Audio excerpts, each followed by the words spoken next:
Direct Impact, la radio qui vous apporte la vie. Préparez-vous pour une exploration de la prévoyance et des assurances. Bienvenue dans Avenir Assuré, l'émission qui vous guide vers un lendemain certain. Avenir Assuré avec Madame Perside sur Radio Direct Impact. Madame, monsieur, bonjour ou rebonjour, bienvenue dans ce nouveau numéro d'Avenir Assuré, votre émission qui parle d'assurance et de toutes les thématiques qui y sont liées. Je suis Madame Perside, conseillère en assurance, épargne et investissement, et aujourd'hui, nous retrouvons notre expert IARD, Medikias. Bonjour. Bonjour. Nous sommes dans la deuxième partie d'Avenir Assuré. Nous avons parlé ici d'assurance incendie, l'une des assurances les plus plébiscitées. L'assurance incendie, c'est quoi? On en a parlé dans la première partie. Ici, on va continuer la suite d'assurance pour les propriétaires, mais également pour les locataires. Plongeons directement dans la matière. Vous êtes dans le vif. Alors, Medikias, nous parlions la dernière fois des assurances pour les propriétaires. Vous nous avez parlé aussi de certaines obligations. Selon les régions, qu'il y avait certaines obligations ou pas. Nous allons en parler dans la dernière partie parce qu'il y a une question de nos auditeurs qui ont posé la question de savoir si les assurances incendie étaient obligatoires. Comme c'est un sujet assez croustillant, on va garder pour cette partie. Je voudrais savoir, en tant que locataire, quelle est ma responsabilité? Pourquoi dois-je me couvrir? Et quels sont les éléments importants pour lesquels je dois me couvrir? Alors, un locataire qui prend une assurance habitation va couvrir sa responsabilité locative. Ça veut dire les dommages qui, de par sa faute, va pouvoir causer au bien ou aussi aux voisins. Donc il ne va pas couvrir le bâtiment, même si souvent sur les contrats on va voir bâtiment, mais on couvre notre responsabilité locative quand on est locataire. C'est-à-dire vraiment les dommages qu'on peut causer aux autres et au bâtiment. Nous en avons parlé dans la première partie par rapport aux inondations ou bien dégâts des eaux. Donc on entre dans ce contexte-là. Oui. Ici, le client qui habite au 3e niveau, il a son voisin du 4e qui a laissé accidentellement l'eau couler.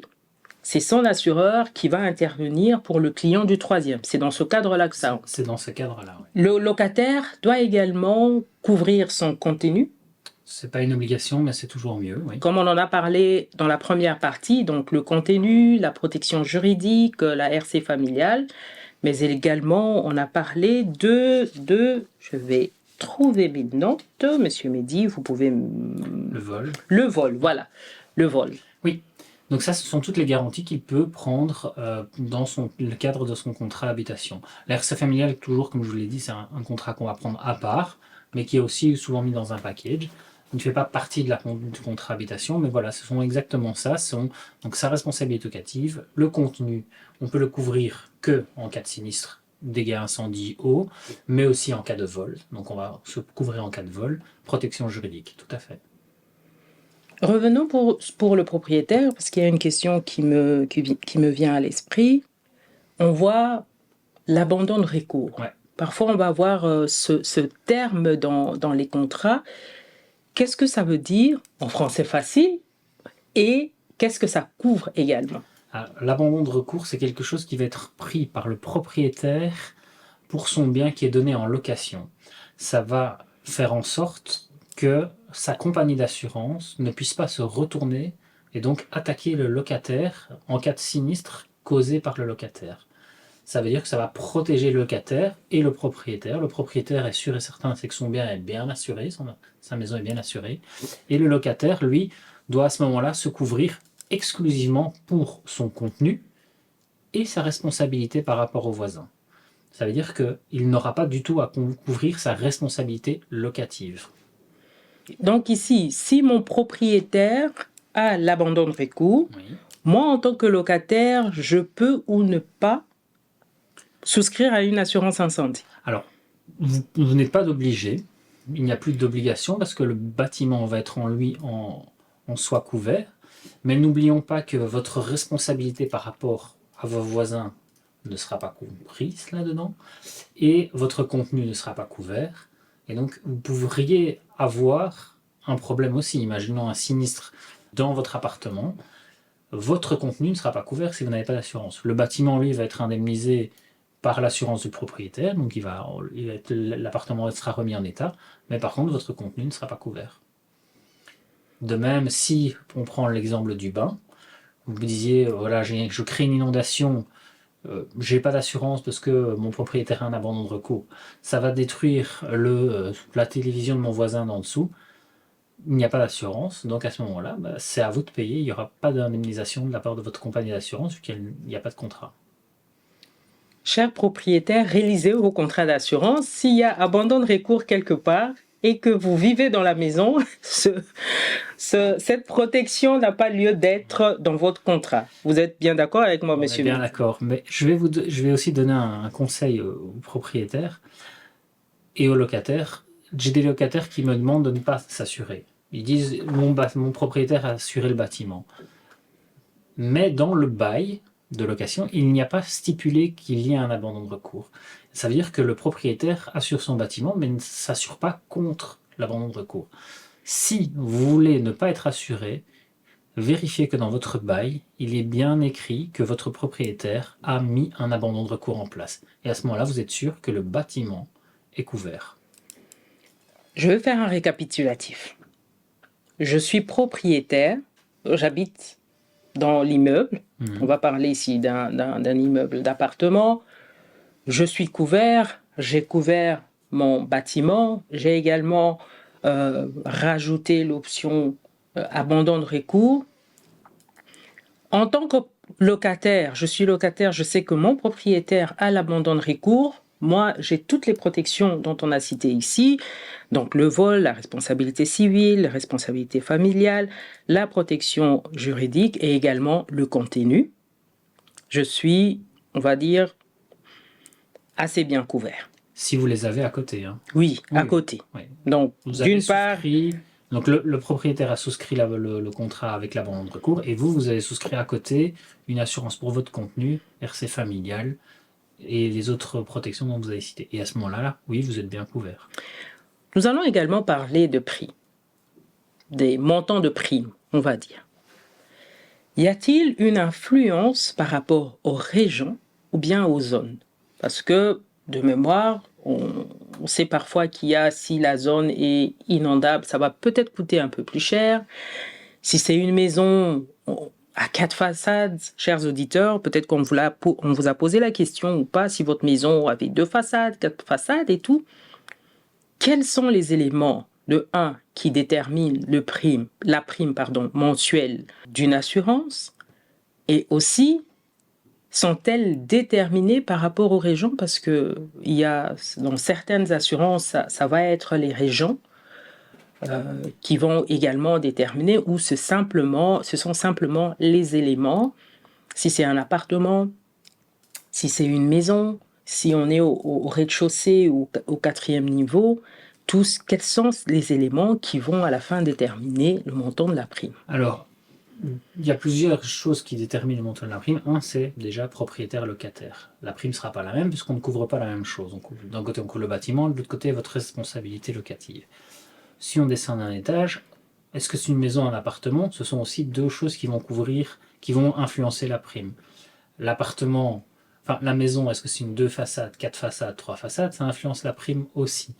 La zone, l'adresse, évidemment, influence. Pourquoi? Parce que, comme vous l'avez cité, il y a des zones qui sont inondables, il y a des zones où il y a plus de chances d'avoir des catastrophes naturelles, les statistiques sont moins bonnes, donc ça va influencer la prime. La prime vol va aussi être influencée en fonction de la région dans laquelle vous habitez. Si vous êtes dans une région où on sait que le taux de vol est beaucoup plus important que dans d'autres, pareil, vous pouvez avoir une prime qui va être influencée. Donc les assureurs suivent aussi les statistiques par rapport au vol. Bien sûr. La prime d'une assurance est basée quasiment que sur des statistiques. Donc chaque compagnie a son système de calcul basé sur des statistiques sinistres chez eux qu'est-ce que ça leur coûte, qu'est-ce que ça leur rapporte. Et donc, ils vont déterminer la prime. Donc, chaque élément est en soi a une influence sur le prix final. Petite, grande, ça va dépendre de la rubrique, ça va dépendre de la garantie, ça va dépendre de la région, ça va dépendre de plein de choses. Et parfois, lorsqu'on encode les offres, on va nous poser des questions pour savoir si vous avez le sol, quel sol vous avez par exemple. Les portes, elles sont-elles en bois massif ou pas? Ça, ce sont des questions qui sont posées pour pour établir la valeur du bien assuré. Tout simplement pour savoir l'état de la qualité de fabrication et de finition de votre bien. Évidemment, une maison, je veux dire, qui est classique, avec du matériel classique, va avoir une prime différente de si on a une décoration ou en tout cas une architecture château. Je ne parle pas spécialement de la taille, mais tout simplement des finitions. Est-ce qu'il y a beaucoup de marbre? Est-ce qu'il y a beaucoup de tapis pleins? Est-ce qu'il y a beaucoup de parquets, des parquets massifs, du quick-step? Tout ça, ça a une influence sur le prix et donc va une influence sur le capital à assurer. En assurance, on va toujours se baser sur un capital final. Et donc, c'est le capital qui va déterminer aussi la prime. Donc, chers auditeurs, évitez de comparer vos contrats. Vos contrats d'assurance, ici incendie, ça arrive aussi parfois que certains clients vont vous dire « Il y a ma copine, mon voisin, mon cousin, ma sœur qui paye 20 € le mois et pourquoi moi je paye 40 €, 50 € par mois ?» Monsieur Cass vient de nous dire ici il y a plusieurs éléments qui entrent en compte. Si vous avez des objets de valeur aussi, Monsieur Cass, si on déclare qu'on a des bijoux également, ça peut entrer dans le vol, je crois. Oui, tout à fait. Là, vous avez la possibilité dans beaucoup de compagnies de choisir à quelle valeur vous voulez être assuré au niveau de vos bijoux. Est-ce que vous voulez prendre un plafond à 5 000, à 10 000, à 15 000? Vous savez, c'est des possibilités qui existent. Je donne des chiffres ici, mais chaque compagnie a son système d'évaluation et chaque compagnie a ses garanties. On va parler aussi des différentes garanties de compagnie. Tout à l'heure, nous avons parlé, du moins à la première partie de notre émission, nous avons parlé de vandalisme, de catastrophes naturelles. Les contrats diffèrent. Dans les conditions générales, sont-elles les mêmes? Les conditions particulières un peu différentes? Ou on va dire en général, c'est les mêmes couvertures avec des très très légères différences? Vous avez un cadre légal donc qui est fixé par la loi qui dit voilà, telle compagnie doit donner telle garantie. Après, toutes les subtilités, chaque compagnie a aussi la possibilité de greffer, d'étendre. Ils ne peuvent pas donner moins, donc la loi fixe un minimum, mais après chaque compagnie a la possibilité d'étendre et d'augmenter les plafonds d'intervention, d'augmenter les délais, de donner plus de possibilités à ses clients. Et là, ça rentre dans vraiment la politique de la compagnie. Une compagnie n'est pas l'autre, elles ont toutes des contrats légèrement différents. La base est la même, mais le reste, après, il y a beaucoup de choses qui changent. Donc les conditions générales, les conditions particulières, Rassurez-vous, chers clients, on ne va pas vous envoyer à relire et relire vos conditions générales. Parfois, il y a des termes que vous n'allez pas comprendre. Les conditions particulières aussi, il y a dans vos contrats. Si vous ne comprenez pas, n'hésitez pas à vous retourner vers votre compagnie d'assurance ou vers votre courtier pour demander plus d'explications. Monsieur Mehdi Kias nous a donné beaucoup d'éléments aujourd'hui pour mieux comprendre nos contrats d'assurance. Et tout de suite, nous allons passer à la question de terrain. Explorons un cas pratique pour mieux comprendre.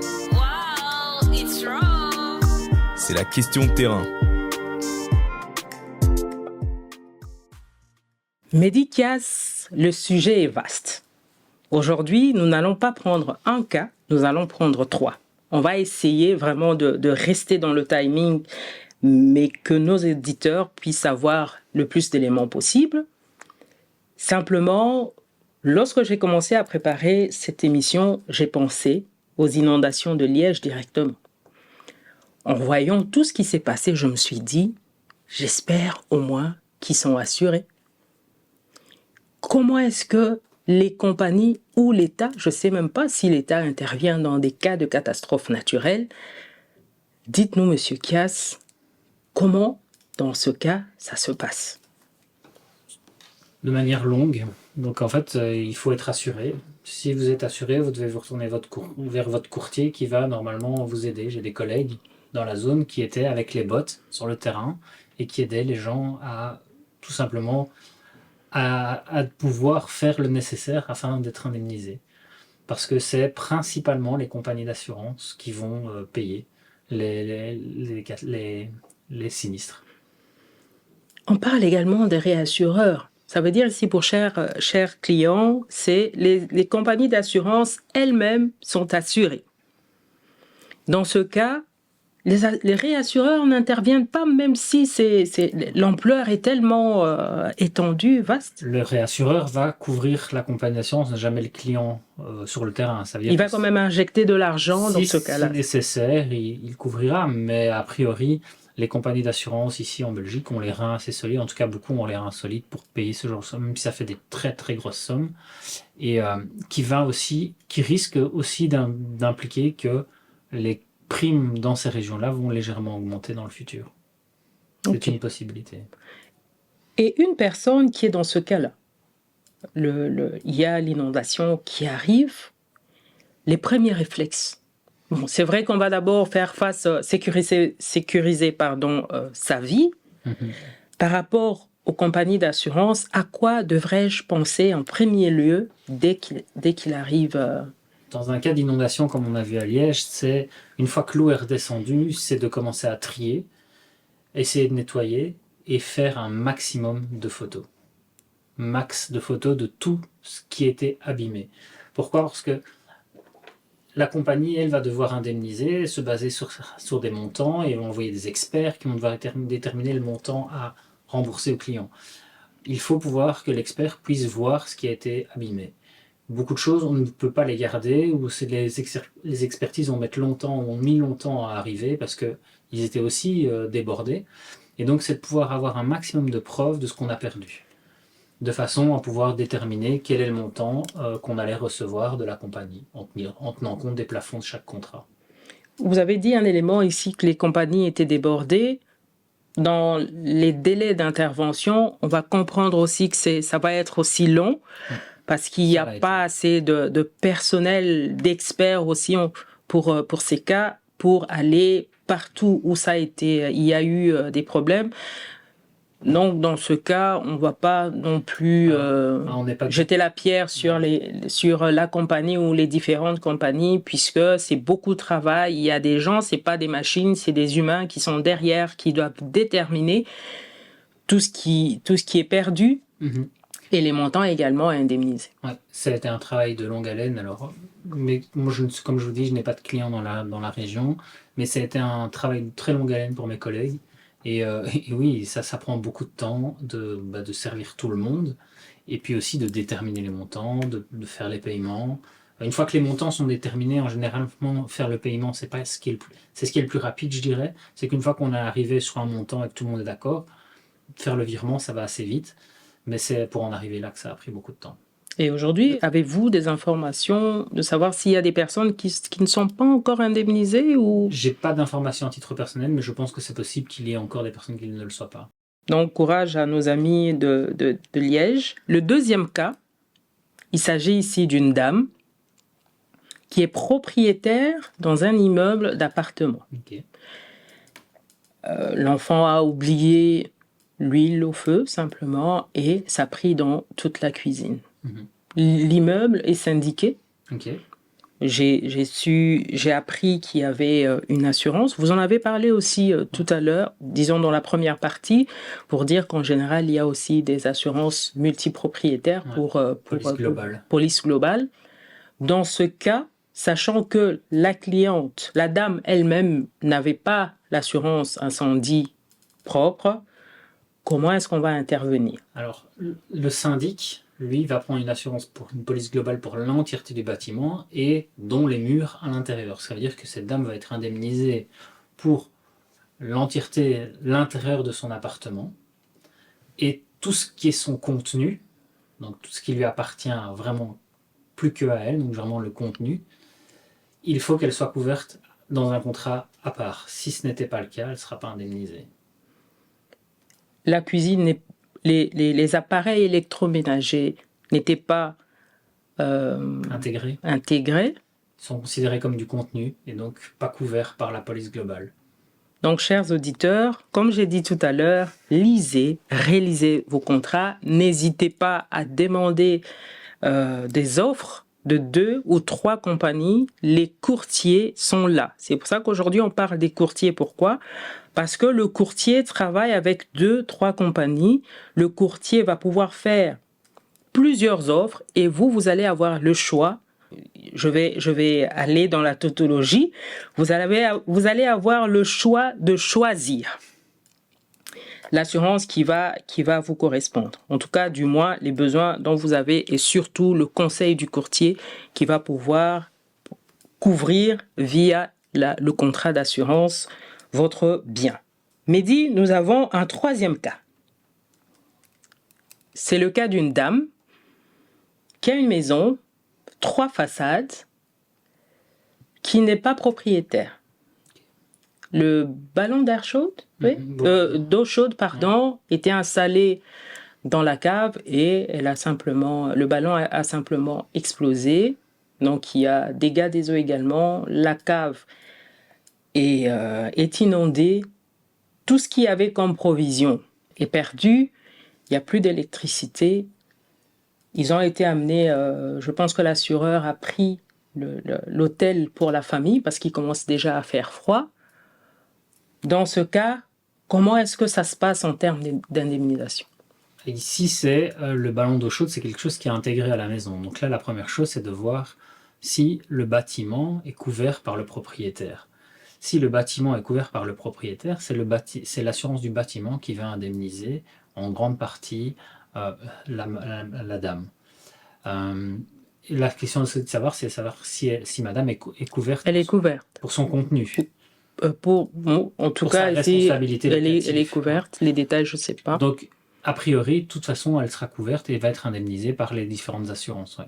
Ici, la responsabilité, comme vous dites que le ballon, c'est les murs, ça veut dire c'est le propriétaire qui est responsable. Oui, c'est tout à fait. C'est le propriétaire, vu que ça fait partie du bâtiment. Intégré, vous avez dit intégré, oui. La seule chose que je mettrais en évidence, c'est qu'il faut vérifier évidemment si l'entretien du ballon d'eau chaude et du système, donc de la chaudière, a été fait correctement.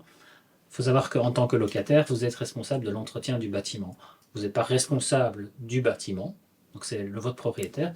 Si tout est en ordre au niveau de l'entretien de la chaudière, comme prescrit ou par la région wallonne, ou par la région, ou par le bail, pas de problème.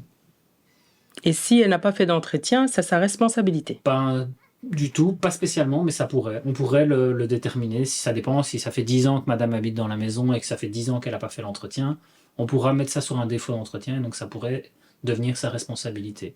A priori, on n'ira pas jusque-là. Ça fait partie du bâtiment, et donc ce sera le bâtiment qui va indemniser, l'assurance du bâtiment qui indemnisera. Chers auditeurs, nous avons donné 3 cas. On va dire, l'un des cas, c'était un incident ou un sinistre de manière, je ne dirais pas globale, mais avec plusieurs personnes au même moment. Le deuxième cas, c'est un propriétaire en immeuble d'appartement. Et le troisième cas, un locataire dans une maison, 3 façades. Donc, chers auditeurs, je vous tire les oreilles pour dire faites attention à vos contrats, réalisez vos contrats et n'hésitez pas à poser des questions s'il y a lieu. Et là, nous allons passer à vos questions. Les réponses à vos questions directement de nos experts. Vous êtes dans la réponse aux auditeurs. Mehdi Kias, la question qui est revenue le plus souvent lorsque j'ai fait un sondage, c'était « Suis-je obligé de prendre une assurance incendie ?» Okay. Tout dépend de votre statut, propriétaire, locataire. Propriétaire, on l'a dit dans la première partie et encore tout à l'heure, si vous êtes propriétaire, souvent il y a une obligation via votre banque d'être assuré. Une fois que vous êtes propriétaire d'un bien que vous habitez, qu'il n'est plus sous régime d'un crédit hypothécaire, libre à vous de vous assurer ou de ne pas vous assurer. C'est à vous de décider si vous avez envie ou pas. Il n'y a pas d'obligation légale. je mettrai quand même en évidence un point, c'est que vous avez quand même une responsabilité par rapport à votre voisin, si c'est une maison de façade, et aussi au sinistre qui pourrait toucher votre voisin. Vous n'avez pas d'assurance, il y a un sinistre qui touche votre voisin, vous êtes responsable, c'est à vous de payer. La deuxième chose, c'est de savoir si vous êtes propriétaire d'un bien que vous donnez en location. Si vous donnez votre bien en location, en Flandre, il y a une obligation d'assurer son bien immobilier qui est donné en location. Si vous êtes locataire, la Wallonie oblige les locataires à s'assurer. La Flandre oblige les locataires à s'assurer, mais aussi bien, comme je l'ai dit, le propriétaire que le locataire. Donc à ce moment-là, le bien doit être assuré. Et par contre, à Bruxelles, il n'y a pas d'obligation à l'heure actuelle. Donc c'est la réponse, elle est dépendante de la région dans laquelle vous habitez. Chers Bruxellois, assurez-vous quand même, parce que comme Monsieur Kias a dit tout à l'heure, on a quand même la responsabilité par rapport aux voisins. Ouais. Il faut quand même s'assurer, même si c'est pas obligatoire. Mais on voit de plus en plus quand même à Bruxelles, des propriétaires qui, lors de contrats, Ouais. Le propriétaire peut forcer. oblige quand même aux locataires de... Il n'y a pas d'obligation légale, mais il peut y avoir une obligation contractuelle entre le locataire et son propriétaire d'assurer le bien et de pouvoir prouver que la facture est payée. Oui. Ça, c'est une possibilité aussi. Ok. Donc, Flandre, propriétaire, locataire, obligé. Ouais. Bruxelles, aucune obligation, mais nécessité. Ouais. Wallonie, obligation pour les propriétaires, pour les locataires, pas pour les propriétaires. Pas pour les propriétaires. Propriétaire, vous avez un bien ou des biens qui valent des milliers d'euros. Protégez-vous quand même. Nous avons une deuxième question également, c'est les réflexes à avoir. On en a parlé tout à l'heure pour la question de Liège. Les réflexes à avoir dès qu'il y a un sinistre. Les réflexes à avoir, la première chose, c'est de faire en sorte, comme on l'a dit, sauver sa vie, c'est le plus important. Un autre réflexe, c'est de pouvoir faire en sorte d'agir en personne responsable pour éviter que les dégâts continuent ou s'aggravent. Qu'est-ce que j'entends par là? Vous avez une fuite d'eau, c'est de couper peut-être l'eau de l'arrivée d'eau centrale pour éviter que l'eau continue à couler partout dans la maison. Un incendie, appelez les pompiers de façon asymptomologique, mais de façon à ce qu'on puisse intervenir pour éteindre le feu. En tout cas, le premier réflexe, c'est essayer de minimiser ou de faire en sorte que les dégâts ne s'agrandissent pas. La deuxième chose, c'est faire, comme je l'ai déjà dit, faire des photos et puis prévenir son assurance. Prévenir son assurance, qu'est-ce qui va se passer quand l'assurance va être prévenue? Souvent, on va vous demander, si c'est un dégât, imaginons un dégât des eaux, c'est de pouvoir faire produire un devis des réparations, un devis détaillé, daté d'un professionnel, c'est l'idéal. Et lui, vous remettez le devis à votre compagnie, et là, en fonction du devis, ils vont ou mandater un expert en disant là, ça fait quand même des sommes, on aimerait bien, pour X ou Y raison, qu'un expert passe, ou ils vont vous indemniser. Ils n'envoient pas d'experts systématiquement, ça va dépendre. Oui, en habitation, ça dépend de beaucoup de choses.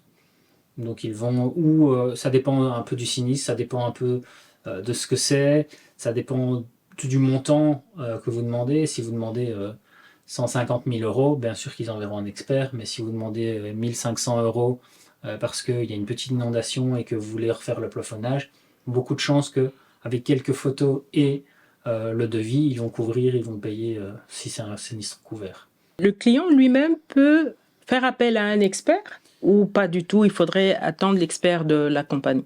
Dans un premier temps, non, mais on a toujours la possibilité d'avoir une contre-expertise si on n'est pas d'accord avec l'expert de la compagnie. Oui. Mais dans un premier temps, moi je dirais de ne pas aller faire des frais d'expertise parce que il y a beaucoup de ça ne sera pas pris en charge parce que là c'est la compagnie qui détermine aussi le montant.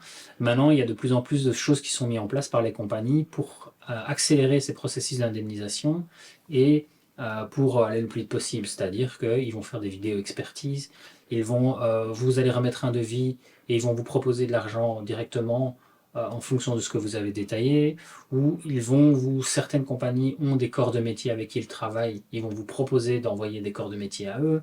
Donc il y a beaucoup de choses qui sont mises en place par les compagnies pour accélérer la procédure. Donc les compagnies travaillent déjà avec certains corps de métier pour faciliter. C'est pas une obligation d'aller, mais on peut Vous toujours... pouvez les utiliser, c'est pas du tout obligatoire. Non. Et c'est un avantage pour le client d'aller vers un expert ou bien un corps de métier qui est proposé par l'assureur, parce j'imagine qu'il y a probablement des contrôles qu'ils vont faire derrière pour être sûr que leurs assurés sont bien servis. Oui, alors quand vous utilisez un système qui est mis en place par les compagnies, donc le système où ils envoient des entrepreneurs, ce sont des entrepreneurs qui sont sélectionnés, qui répondent à des appels d'offres et qui sont sélectionnés par la compagnie. Je dirais que l'avantage, c'est vous la facilité. Vous avez un sinistre, vous faites 2-3 photos, ils vous envoient quelqu'un, ils font les réparations, ils n'en parlent plus, le sinistre est clôturé. Vous n'avez pas besoin de faire un devis, vous n'avez pas besoin de suivre, vous n'avez pas besoin de vous-même contacter les entrepreneurs. Ils font le travail pour vous, quoi. Mais c'est vrai dans des petits sinistres, dans des petits dégâts. Et dans les gros dégâts, il faudrait que l'expert... on a demandé un expert avec des devis d'entrepreneurs. Et parfois, les clients ne sont pas toujours contents avec les experts, hein, parce qu'ils estiment que ils raccourcissent un peu la facture. Large sujet. Mais là, à ce moment-là, il y a la possibilité, si vous avez une protection juridique, de demander une contre-expertise. Si vous estimez vraiment que le rapport du premier expert est vraiment sous-estimé par rapport aux dégâts, vous avez toujours la possibilité de faire appel à votre protection juridique qui, elle, va étudier le dossier et va vous remettre un avis en disant oui, on fait une contre-expertise ou non, là, l'expert est correctement droit dans ses bottes, dans les clous. Il y a peu de chances que ça change quelque chose, mais la contre-expertise est toujours possible via la protection juridique. Il faut contacter sa protection juridique et voir comment faire. Chers auditeurs, je suis très heureuse vraiment d'avoir passé un très bon moment avec vous, mais aussi avec notre expert Medikias. Medikias, avez-vous de conseils à donner à nos auditeurs par rapport à ce sujet? Comme vous l'avez répété souvent, lisez vos contrats, allez vers vos agents d'assurance, courtiers, compagnie, si vous avez des doutes, pour demander les informations, les subtilités. N'oubliez pas de faire appel aussi, toutes les compagnies d'assurance maintenant dans leurs contrats, un contrat d'assistance. N'oubliez pas de les contacter si vous avez un problème. L'assistance dans le contrat incendie? Souvent, les compagnies mettent en place maintenant une assistance première risque. Par exemple, beaucoup de compagnies, c'est vous avez une porte. Vous sortez de chez vous, vous claquez la porte, les clés sont à l'intérieur. Vous appelez l'assistance, ils vous envoient un serrurier. Ça, il faut nous en parler, Monsieur Gass. Voilà, mais c'est l'assistance de base qui va vous permettre de pallier au premier dégât. Par exemple, une vitre cassée, vous avez la possibilité d'appeler l'assistance pour qu'ils vous viennent mettre un plastique le temps parce que vous êtes un week-end ou vous êtes de nuit. Et donc, vous avez la possibilité de recevoir ça. Un peu comme dans l'auto. Exactement. Et ça, c'est systématique? Non. Ça dépend de la compagnie. Certaines compagnies l'ont de manière systématique, d'autres ne le mettent pas. Mais la majorité des compagnies maintenant ont un système d'assistance. Chers auditeurs, lisez vos contrats. Je ne sais pas quel est le conseil que moi, personnellement, je peux vous donner aujourd'hui. J'apprends également avec vous beaucoup de choses, mais c'est un réel plaisir d'être informé, de sortir plus intelligente, je dirais. Nous sommes tous intelligents, ça c'est vrai, mais de faire un peu plus attention pour que lorsqu'un dégât arrive, qu'on ne découvre pas nos contrats à ce moment-là et dire que l'assureur n'a pas fait ci, le courtier n'a pas fait ça. Ça reste quand même, on en parlait ici avec Monsieur Kias, tout reste votre responsabilité à la fin. Le conseil que moi je peux vous donner aussi pour ma part, c'est si je ne comprends pas, parce que les termes peuvent être techniques, si je ne comprends pas, je vois mon courtier, je vois mon assureur, je vais à la banque. Si j'ai signé mon contrat à la banque, je vais à la banque pour demander des explications pour voir plus clair. Nous avons parlé de beaucoup de sujets aujourd'hui. Nous avons parlé des éléments qui entrent en compte dans nos assurances incendie. Je vais encore les répéter.